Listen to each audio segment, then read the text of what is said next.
Hello, everyone, and welcome back to The Rundown, where we talk about 2A news and conservative views. I will be your host today, Craig DeLuz, coming at you from the West Coast, the left coast, behind the Iron Curtain, otherwise known as the Sierras. But as we all know, I do not do this program by myself. That's right. My name is Mike P. Warborski, coming to you live from the East Coast. That's the coast with the most from the co-host with the most here on The Rundown. 2A views, conservative news, and Craig, it's Taco Tuesday, my brother. Oh, yeah. It's raining tacos from out of the sky. Tacos, no need to ask why. Just open your mouth and close your eyes. It's raining tacos. It's raining tacos out in the street. Tacos, all you can eat. Lettuce and shells, cheese and meat. It's raining tacos. Yum, yum, yum, yum, yum. It's like a treat. That's right, folks. It is Taco Tuesday, where we celebrate America by celebrating what is probably the most quintessential American food. You know, comes from a different place, but we brought it in and we made it our own, and now it's uniquely American. I wouldn't say the quintessential. I'd say California, maybe along the southern border. Yeah, but not the American. Maybe the Southwestern and Californian quintessential food. So. Right. Well, the idea, okay, the concept being, though, that most of our food, a lot of our food came from someplace else, right? And we just, from another culture, and we've decided to take it and make it our own, and it's actually very different than where it originated. Yeah, I could say that, right? Yeah, I think most of our foods didn't come from here except for the Thanksgiving meal, right? Other than that, I think, you know. Well, and Southern cooking. Where else? Yeah. Yeah, I think Southern cooking probably. Listen, probably a lot of regional places around the country that have their own style of food, and like for instance, like you go to the Midwest and it all looks deliciously beautiful and it's bland as hell. Yeah, it's just amazing, no flavor at all. But astounding to the eyes, right? Yeah. I think there's regional foods throughout the country, but does it all originate from somewhere else? I think it's probably changes and a little bit of a little bastardization of the food. But yeah, I can see that. Yeah, bastardization in a good way. Oh yeah. As if there's a good context for bastard. Yes, there you go. I always try to fit in. It's one of my daily goals is to fit in a good method for the word bastard. Yeah.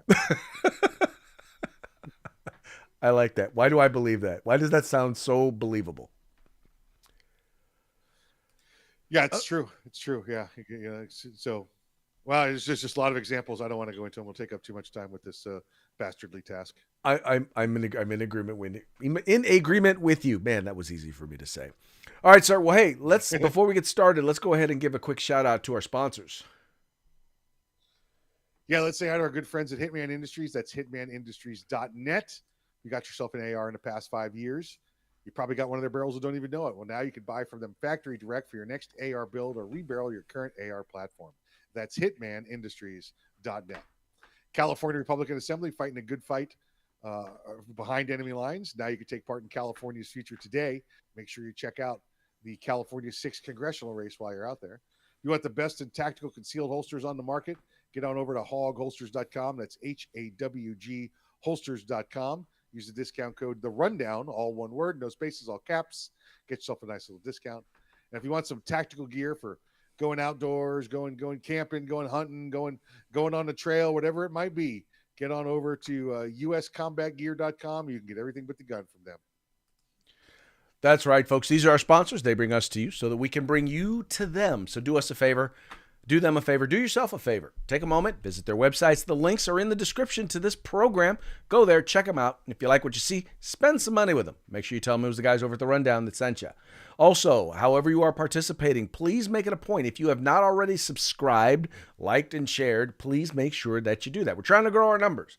I'm noticing that our podcast numbers are growing. Our numbers on Rumble are growing.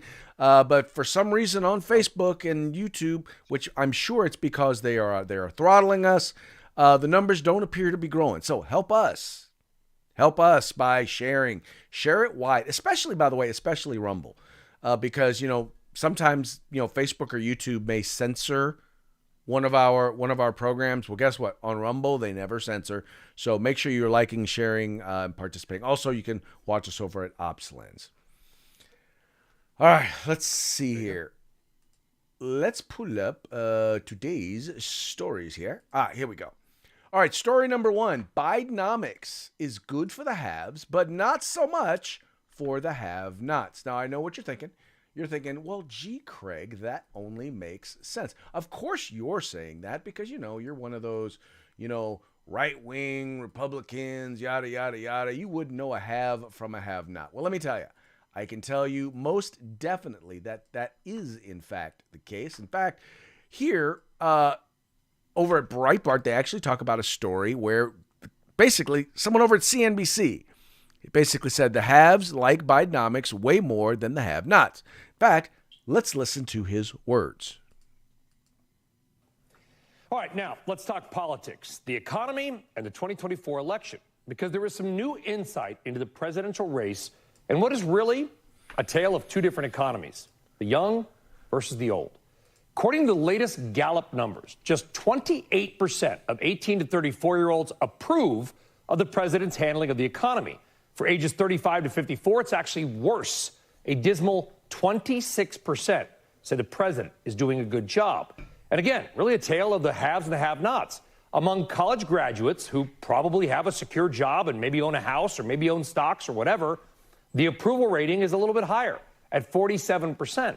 But that number crashes to only 22% for high school grads, and even more shocking, nearly 1 in 4 Democrats do not like the White House's handling of the economy. Think about it. Stunning number for people who are loyal to their party. And among independent voters, 74%, 3 out of 4, disapprove of the way the president has handled the economy. So it brings up an important question. Why aren't young voters warming up to Bidenomics? Joining us now is Democratic Congressman from Minnesota. I'm not going to get into why Democrats think that because Democrats are going to come in, they're going to say, well, Republicans are lying about the economy. So therefore, that's the problem. The media, the Fox Newses, they're not telling the story about the great Biden economy, about the success of Bidenomics. But we all know it's a bunch of hooey. I was outside, Craig, while the video was playing, looking for Bidenomics, and I couldn't find it. I don't know where it is. It's not around here anywhere. That's for sure. I don't. Everywhere I looked, there was no Bidenomics. Couldn't find it at all. Really? It was expensive gas. There was. Oh, listen. The cost of services from the county has gone up. Everything exponentially going up. Craig, I was over at the airport this week, and they were raising rents again. For facilities around the airport. Like, well, why are you raising the rents? Like, well, it's the inflation. I go, well, you're the government. You don't understand. You see, that's not how this works. Just because the private sector has to raise the rates to meet your ridiculous, taxation to support these programs you have, doesn't mean you get to raise your rates also. Just because now, if you say I need to raise my rates because we're not collecting enough taxes, maybe that makes sense. But the response from this government agency was, well, we're raising rates because inflation's going up, so we all have to raise our rates. Like, no, you're the government. I don't think you understand one bit what this means. Well, exactly. I mean, it's your fault. You are the government. Your bosses decide that they were just going to print money, right, and send it out there. And basic rule of economics, the more you have of something, the less it's worth. So now, you know what? More people, yes, unemployment is incredibly low, right? But what's also recognized, and by the way, wages are up. But in general, when you add inflation, the cost of living and all of that, when you put that together and you combine that with the increase in demand and inflation, well, what's happening is that we may be making more, but it's worth less. So our real wages have actually gone down something like 21%. I mean, we're talking about the fact that the average family right now is paying about $15,000 a year more for the same exact stuff that they bought last year. And that's, by the way, after a year before that. So we're all seeing that our dollar is not going as far. And but once again, with that, and there, by the way, their solution is let's print more money, let's get more money out there. And I just, it's literally the term throwing good money after bad could not be more applicable. Yeah. Yeah, it's ridiculous. And then to watch, like you said, from the White House down to your even your smallest local government, bureaucracy, not understand how this works, is just, you just shake your head and go, hey, you're the problem. You're one of the first people going to the camps when this changes, right? Just so you know. Well, and the people who are that quote unquote the haves. See, the thing is, the haves, they still have flexible income. They're purchasing stuff, but they're doing it. They're doing it with cash. They're not buying as much. I mean, because people want you to believe that they're buying more. They're not really buying more. They're just paying more for the stuff that they normally buy. So then, the way the government puts, or Democrats put it, is spending is up. No, it's just the cost of everything is up. But then on top of that, the people who are barely making it, the way they're handling the new prices is they're putting it on a credit card. I mean, national credit card debt just went over $1 trillion. Just went over $1 trillion. That's how much in credit card debt Americans owe. And at the same time, we're watching interest rates go through the roof. So they're borrowing money at a very time in which it's the most expensive. I won't say it's ever been, but it's getting a lot more expensive to borrow money. Oh, absolutely, it has, and we see this. Look at, folks. If you got a great credit rating, go look at the difference between your interest rates on your credit cards now as compared to your credit cards 6 months and a year ago. Because as the prime continues to raise, guess where the credit card companies determine their interest rate? It's on the prime plus their system that they have to make money. So you can have the best credit in the world, but you've gone up 4, 5, 6 points on your interest rates on your credit cards. Exactly. It's kind of funny, and he coined this term Bidenomics because he saw the success that Obamanomics, the term, had, and that was because and what he failed to realize was Barack Obama was popular. So when you put his name on his economic policy, which by the way was also crap, it improved how it looked, right?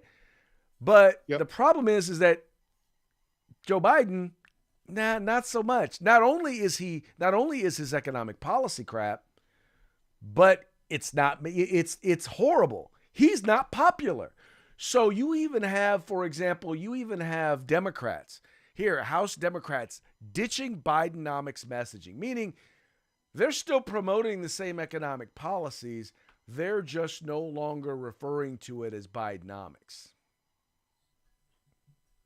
No, you're exactly right. It's they're trying to hide behind it because they don't want to be stuck behind the wrong name. Yeah, exactly. So anyway, I'm finding it more and more difficult to believe that Joe Biden is actually going to be president as his numbers continue to sink, even amongst his own party. Somebody eventually is going to have to tell him that, you probably need to call it quits. I don't know when that's going to be, but if Democrats have any chance, it's going to be without Joe Biden. Yep, absolutely right. All right, moving right along. Black residents sue Chicago's black mayor. Now, you may remember that we had former Mayor Lightfoot, who was the mayor of Chicago. As crime was rampant, as cost of living was going up, as people were shooting people down in the streets, which, by the way, has been pretty much happening no matter who the mayor is. But now you've got this issue of illegal immigration, and needless to say, folks are pissed off, and they've decided that they are going to sue the mayor. It says here, according to Breitbart, black residents sue Chicago Mayor Brandon Johnson over migrant tent city state halts construction over toxic chemicals in soil. Black residents of Chicago's Brighton Park are suing Chicago Mayor Brandon Johnson over the construction of his massive tent city for illegal border crossers but not before state authorities shut construction down over a report that the site may be a toxic landfill. Mayor Brandon Johnson's plan to build a tent encampment for up to 1,400 illegal aliens has been under fire since it was first proposed, and residents quickly organized to oppose the plan to put hundreds of illegal immigrants right in the middle of their neighborhood, without so much as a community meeting or a discussion with their alderman. Now, Mike, I think it's kind of obvious here. When they decided to get rid of Lori Lightfoot, that was a good thing. But when they decided to replace her with someone who, I know this is shocking to hear, but is actually worse, who is actually more liberal, one just has to wonder how stupid are the voters of Chicago? Oh, well, extremely stupid are the voters of Chicago. I think we can go there. Listen, like you said, they're killing their people at astronomical rates, yet they're still voting for the same people that are allowing this crime and disorder to occur.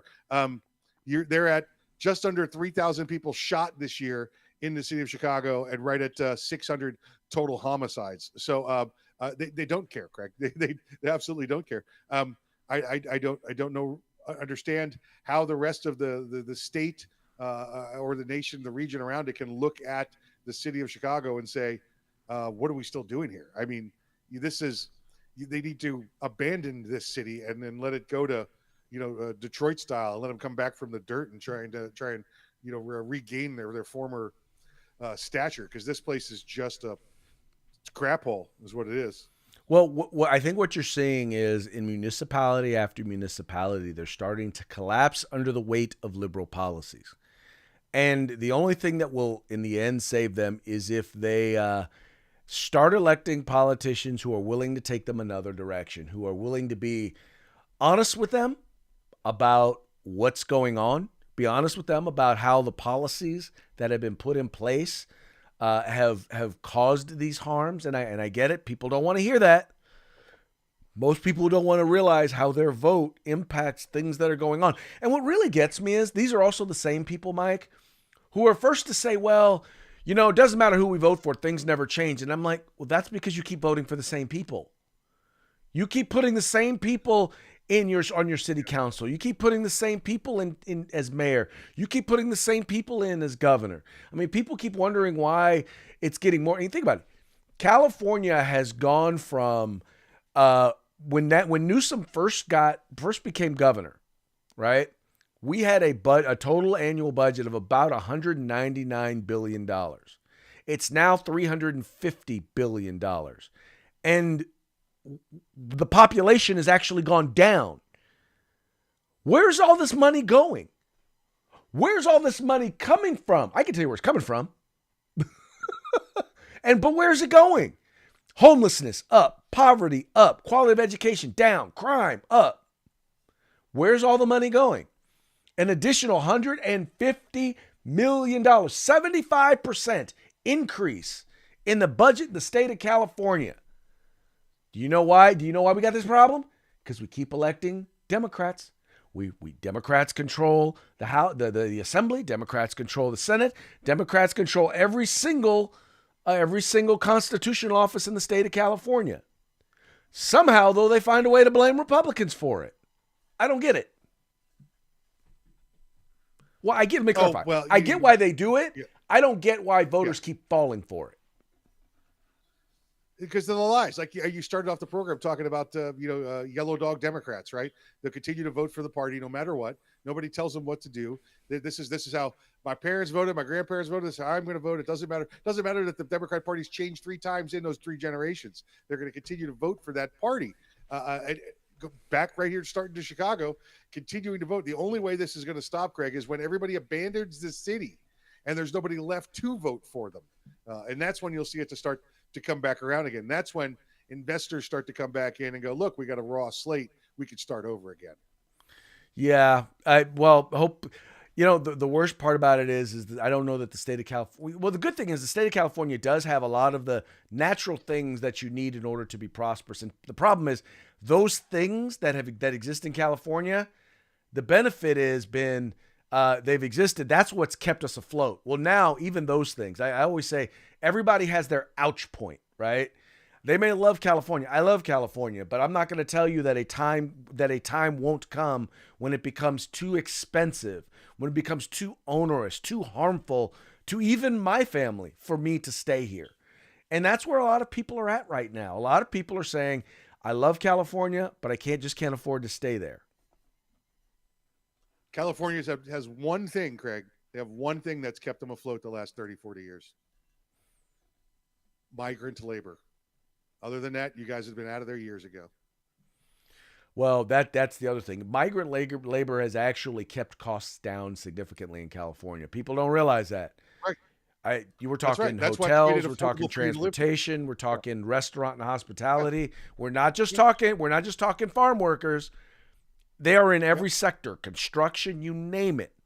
And if it weren't for the fact that not only do we have it, not only do we have a business community that hasn't that has kowtowed to it or has taken advantage of it, but we have a government that refuses to address the issue, and they're more interested in having a permanent underclass of cheap labor. That's what they're more interested in. The corporations, who by the way in California give all their money to Democrats, and the Democrat establishment are more interested in permanent underclass of illegal immigrants, permanent underclass of labor, than they are about actually fixing immigration and addressing our immigration program.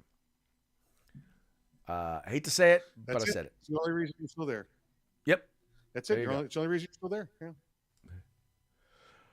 All right. Switchblades seem to be confusing judges on 2A rights. Now, interestingly, when we talk about the right to keep and bear arms, we seem to focus just on guns, but guns are not the only thing that are included. Once again, it's called the right to keep and bear arms. And yes, knives do in fact qualify as arms. And this is the piece over at Bloomberg Law, which says Switchblade stymies judges grappling with the right to bear arms. It says Massachusetts Supreme Judicial Court on Monday appeared perplexed about whether the right to bear arms applies to switchblade knives in an appeal brought after last year's landmark change in Second Amendment jurisprudence that could be sent back to a lower court. The justices seem to need more clarity on how to apply the Supreme Court's new precedent in New York State Rifle and Pistol Association v. Bruin, which has been widely criticized by legal scholars for its vagueness.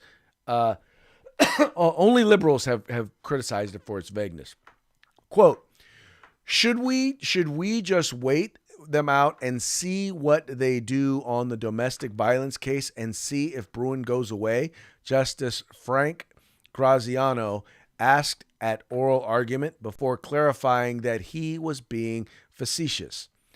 He was referencing United States v. Rahimi, a case currently before the Supreme Court that may resolve some of the questions Bruin did not answer. I'm confused, Mike, because I don't know what questions they're talking about that Bruin didn't answer, except that Bruin basically told them, no, you cannot just simply ban guns. And they seem to be looking for, yes, but how can we ban guns? No, that's the question, right? Yeah. Because it says in there that we know from Scalia that certain reasonable restrictions based on historical facts you could put small tiny restrictions on firearms. And what do they mean by that, Craig? They mean stuff like a 4-year-old can't take a 12 gauge to school, stuff like we don't give guns to the mentally ill, not stuff like, oh, we don't want you people, we don't want them out of your house, we don't want them in your streets, we don't want them on the cars. Those are not the restrictions they're talking about. They're talking about the literal common sense restrictions, Craig, like oh, let's give a machine gun to a 12-year-old to take to middle school. No, those are the restrictions you're allowed to have in place. Well, they're more focused on the common nonsense, right? Things like, oh, I don't know, background checks. Now, once again, and I'll just say this on background checks. If background check was simply, here's my ID, run it like you do a credit check, because guess what? It takes less than 5 minutes to do an actual NICS background check. Boom. Okay, this person can buy guns. This person's okay to buy guns. And then I can buy whatever firearms I want. You don't track what I buy. You don't track any of that stuff. I think most people wouldn't have a problem with it. Now, mind you, that doesn't solve any problems, because most people who commit crimes with guns don't go into gun stores and buy guns. But I digress.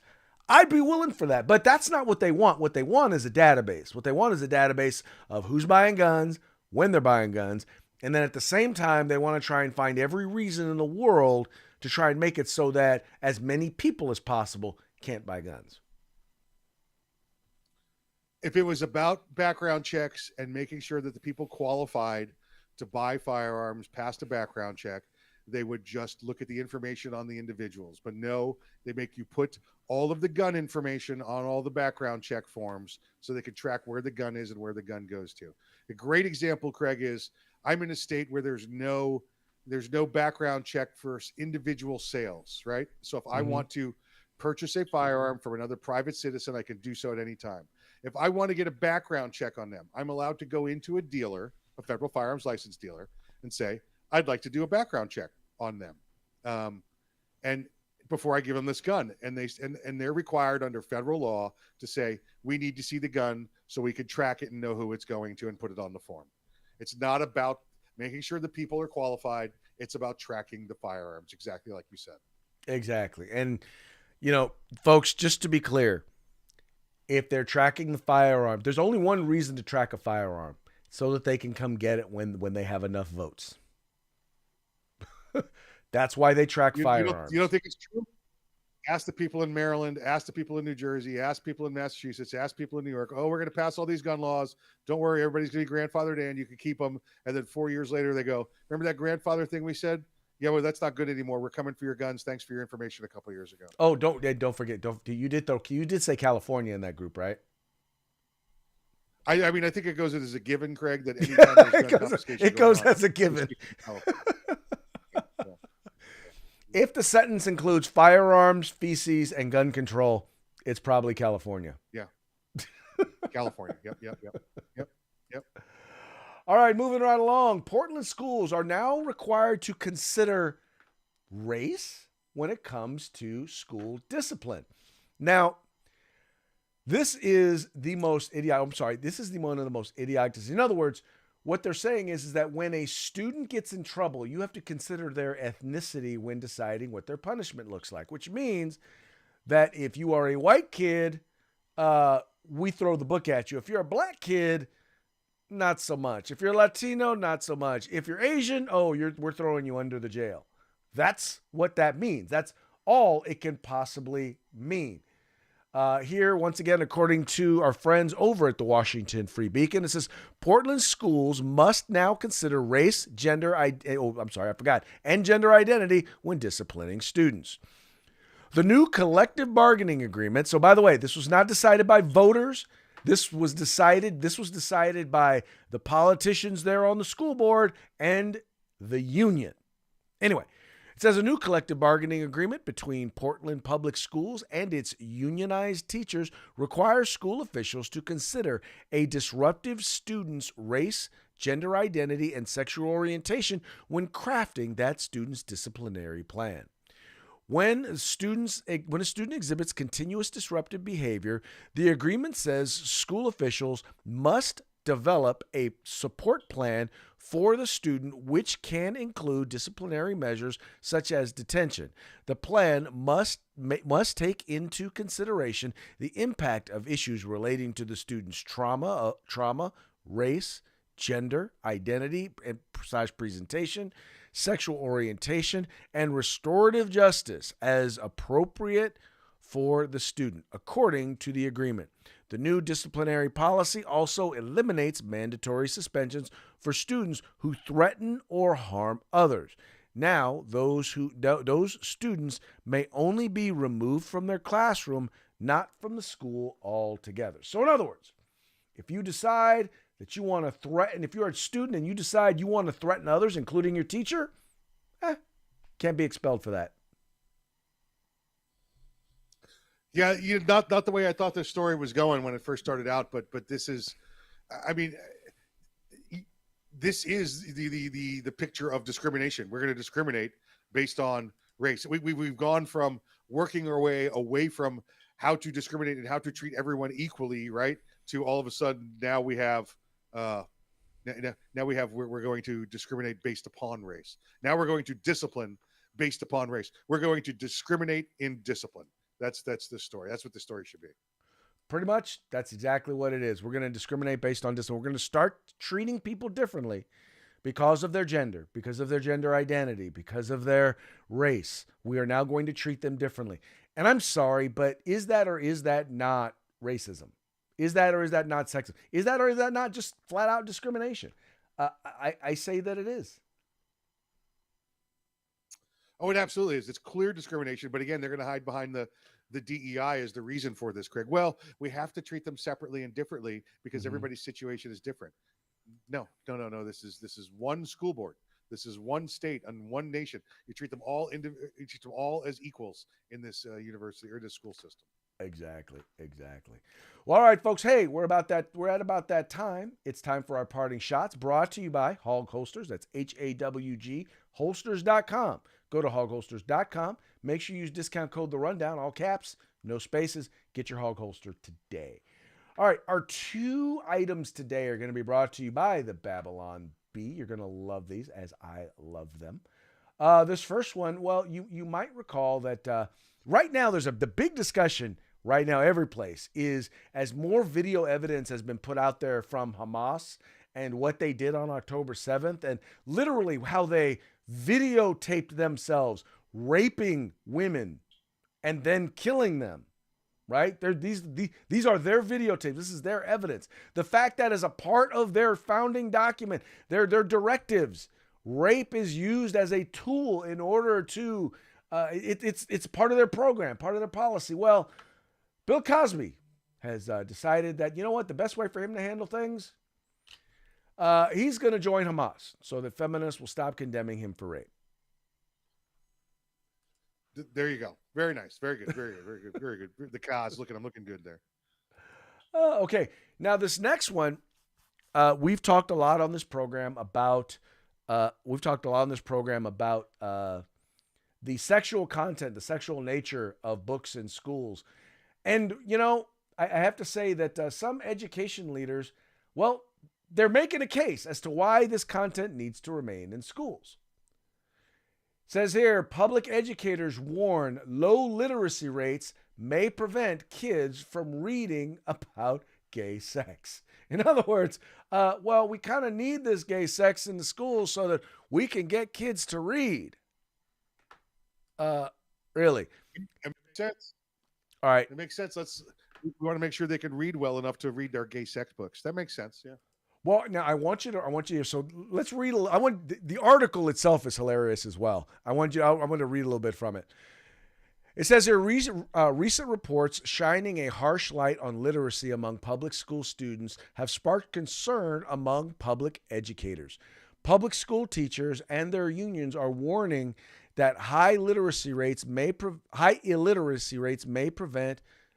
kids from reading about gay sex.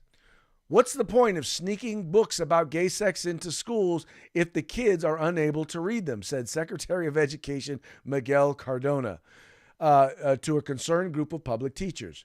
So many books about kink, fetishes, and bestiality are going to waste without being consumed by young readers. It's a travesty.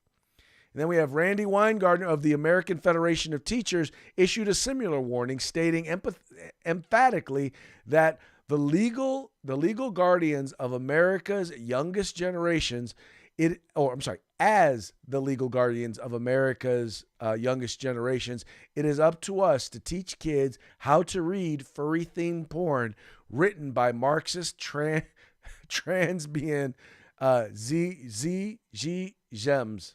Anyway, wow. The sad part is that that's actually what they believe. They just won't say it.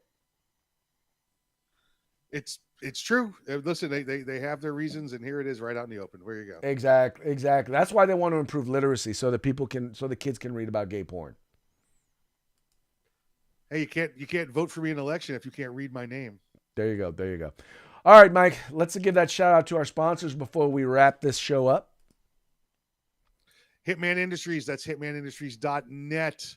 Now you can get rifle and pistol caliber barrels in any length you desire for your next AR rifle or pistol build. Check them out at hitmanindustries.net. California Republican Assembly fighting the good fight behind enemy lines. Now you can take part in California's future today. Make sure you check out the California 6th congressional race.